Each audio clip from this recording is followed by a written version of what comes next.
नमस्कार मैत्रिणींनो, मी तुमची मैत्रीण तृप्ती।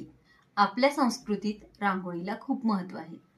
सणासमारंभाच्या वेळी प्रत्येकीला आपलं अंगण रांगोळीने सजवावं असं वाटतं, पण त्याच वेळी आपल्याला खूप सारी कामे असतात। मग याला पर्याय काय? तर मी आज याला पर्याय तुमच्यासाठी घेऊन आले आहे। हे रांगोळी पॅचेस। ही रांगोळी आपण फॅब्रिक ग्लूने ह्याच्यावर चिटकवलेली असते, त्यामुळे ती पडत नाही। ज्यावेळी तुमचा वापर ह्याचा पूर्ण होतो त्यावेळी परत तुम्ही हे पॅक करून ठेवू शकता। मी हे रांगोळी पॅचेस अनेक वेगवेगळ्या आकारात आणि कलर मध्ये तयार केलेले आहेत, जसे की ही जास्वंदीची फुले, हे छोटं जास्वंदीचं फूल, हे त्याच्यापेक्षा मोठं जास्वंदीचं फूल आणि हे त्याच्यापेक्षा मोठं जास्वंदीचं फूल। ही फुले प्रत्येकाच्या अंगणाच्या आकारानुसार लहान मोठ्या आकारात तसेच वेगवेगळ्या रंगसंगतीत आपण तयार करून देतो। तसेच ही कमळाची फुले।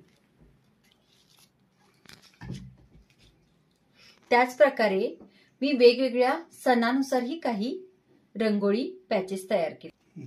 आता आपली नवरात्री सुरू होते। नवरात्रीसाठी हा घट आणि हे वेगवेगळे देवीचे पॅचेस मी तयार केलेले आहे।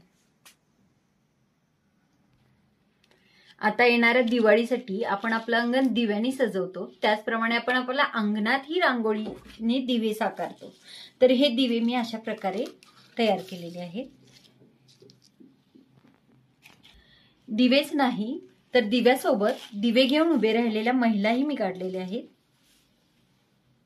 दिवाळीच्या पहिल्या दिवसाची सुरुवात ही वसुबारसने होते, त्यासाठी आपण हे गायवासरू तयार केलेले आहे।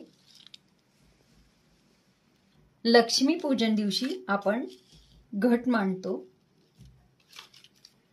ही लक्ष्मी मी रांगोळीतून साकारली आहे आणि ही लहान मुलांसाठी कार्टून स्वरूपातली देवी।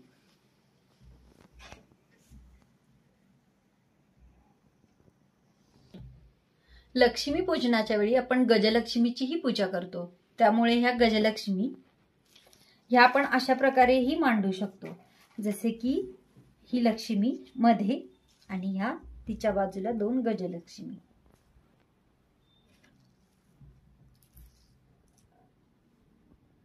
पाडवा हा सण पती पत्नीच्यातला विश्वास दाखवण्यासाठी मी राम आणि सीतेची जोडी साकारली आहे।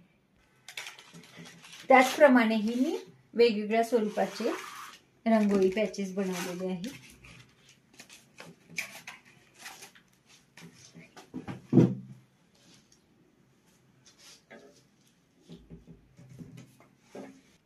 तुम्हाला जर माझे रांगोळी पॅचेस आवडले असतील, कुणाला जर ऑर्डर द्यायची असेल तर मला या नंबरवर तुम्ही कॉन्टॅक्ट करू शकता।